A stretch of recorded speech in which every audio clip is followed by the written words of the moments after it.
India का एक इलाका सी कांदला। कांदले के इलाके दे विच दो फरीक दो बंदे आपस दे विच लड़ पे एक जमीन के टोटे तो। एक आखन लगा कि यह जगह मेरी है, दूजा आखन लगा ये जगह मेरी। झगड़ा इन्ना बढ़ गया कि खून खराबे तक नौबत आ गई। वो जिहड़ा मुसलमान सी ना, उन्हें अपना मजहबी कार्ड इस्तेमाल किया। उन्हें आख्या कि अगर ये जगह मैनू मेरी मिल गई ना, इत्थे मैं मस्जिद बनावां। वो जिहड़ा हिंदू सी ना, उन्हें भी मौका हथों जान ना दिता। उन्हें आख्या जी मैनू जगह मिल गई तो इत्थे मैं मंदिर बनावां। गल निकल गई। जिहड़े वेले गल निकली, गल फैली शहर दे विच, वो मुसलमान जिहड़े सन वो अपने मुसलमान वाल खलो गए, जिहड़े हिंदू सन वो अपने हिंदू वाल खलो गए। है दोवां दा इनफरादी झगड़ा, जाती झगड़ा सी जमीन का, वो बन गया यानी कि आवाम का मसला बन गया तो मजहबी लड़ाई बन गई। इन्ना रौला पै गया कि हर पासे शोर पै गया। उधर मुसलमान डांगा सोटे कढ़ ले, इधर हिंदुओं ने डांगा सोटे कढ़ ले। ये खदशा सी कि इत्थे हुण खून खराबा होएगा, झगड़ा होया ते बड़ा फसाद होएगा। मामला टुर गया जज की अदालत च, काजी कोल टुर गया। वो जो जज सी वो अंग्रेज सी, वो अंग्रेज सी। साडे दिनां दे विच हुंदा अंग्रेज, यानी कि जिहड़ा ईसाई होवे उहनूं आंदे ने आ गोरे। यार कईयां नूं कहंदे फलाना गोरा, आ गोरे कई मुसलमान भी बड़े बड़े ने। फैसला टुर गया जज की अदालत दे विच, ते जज सी अंग्रेज।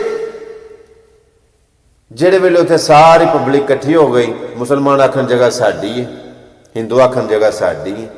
ये आखन सानू लभ गए असीं यह बनावांगे, वो आखन सानू लभ गई तो असीं यह बनावांगे। हिंदुआं ने गल आखी, उन्हें आख्या देखो जी साडे नूं मुतालबा है कि जे असीं तुहानूं एक बंदा दईए, उहनूं तुसीं पुछ लिओ वो फलाना फलाना बंदा है। जे वो बंदा आ छड़े कि जगह मुसलमानां दी है तो मुसलमानां नूं दे दिओ, जे वो बंदा आ छड़े कि जगह साडी है तो सानूं दे दिओ। वो बंदा मुसलमानां दा सी। जिहड़े वेले हिंदुआं ने यह शर्त रखी ना कि असीं बंदा देने आ, उहदे कोलों पुछ लिओ।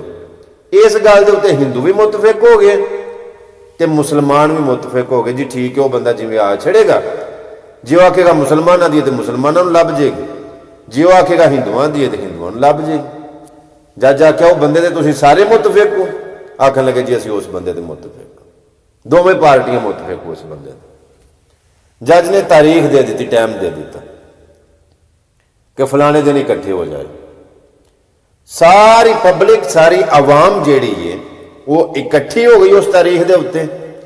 जो इकट्ठी हुई ना तो सामने जज दे उस अंग्रेज ने पूछा, उन्हें आख्या जी साहिब तुसीं जरा सच सच गल दसो सा कि यह जिहड़ी जगह है ये किहदी है।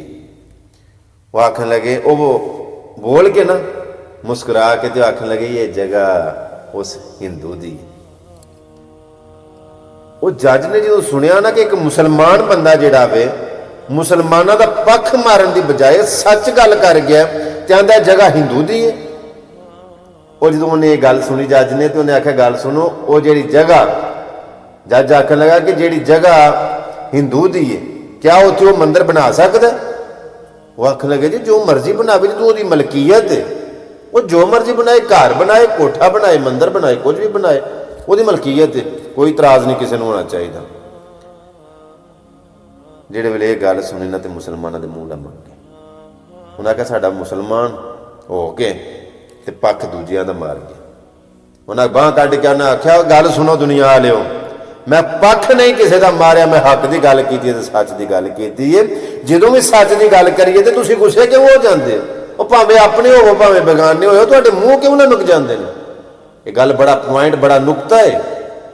वो मुअज़्ज़ज़ थे जमाने में मुसलमान होकर और तुम खार हुए तारिके कुरआन होकर। असी लोग क्यों पिछां? असी हक सच की गल करन दी बजाय असी पक्ष मारने, पासे मारने, सैड लेने, भारे नूं असी झूठे नूं भी सच्चा कर छड्डने, ते माड़ा भावें सच्चा भी होवे तो उहनूं असी झूठा कर छड्डने। हाँ जी, ऐ तो वजह, ऐ तो मार पई। खैर जो इन्नी गल हुई तो जज ने एक फिकरा बोलिया। उन्हें आख्या अज मुसलमान हार गए ने ते इस्लाम जित गया, दीने इस्लाम जित गया। एक मुसलमान ने सच गल की है, हक बात की है, और डरिया नहीं, उन्हें अपने दा पक्ष नहीं मारिया, सैड नहीं मारी, अपने दी सैड नहीं ली। जो इन्नी गल की ते जिन्ने उत्थे हिंदू सन मौके दे उत्ते सारे उन्हां तो मुतासर होके ते दीन इस्लाम कबूल करके ते कलमा पढ़ गए। किस तरह यह चीज़ां कित्थों लभन, किवें लभन?